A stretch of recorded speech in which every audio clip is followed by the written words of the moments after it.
మొన్న వారం నేను చర్చికి వచ్చి వెళ్ళినాను, ప్రార్థన చేసుకుని వెళ్ళాను. ఒంగోలులో ప్రార్థనలో మీటింగ్లో పాల్గొన్నాను నేను. ఆ రోజే మా అబ్బాయికి ఫుల్గా జ్వరం వచ్చింది. తొందరగా నేను లైవ్లో పాల్గొనాలని పనంతా చేసుకొని అబ్బాయికి హాస్పిటల్కి వెళ్ళి వచ్చిన, ట్యాబ్లెట్లు వేసిన, తడిపు గుడ్డ కూడా చుట్టినా. అయితే మా అబ్బాయికి జ్వరం అయితే అస్సలు తగ్గలే. అయితే అన్న బాగా బిగ్గరగా ప్రార్థన చేస్తున్నాడు. ప్రార్థన చేసే సమయంలో అమ్మ ఎవరెవరికి ఏం నొప్పి ఉందో అక్కడ అందరూ చేతులు పెట్టుకోండి అన్నాడు.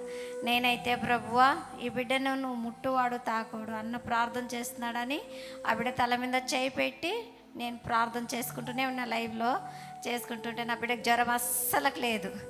ఆయన ఎంతోమంది దయ్యాలు పారిపోయినాయి, అక్కడ ఎంతోమంది స్వస్థత కలిగారు, ఎంతోమంది బిడ్డలను చూపించారు, ఎంతోమంది పిల్లలు లేని వారు లేచి వచ్చారు, ఎంతో స్వస్థత కలిగింది.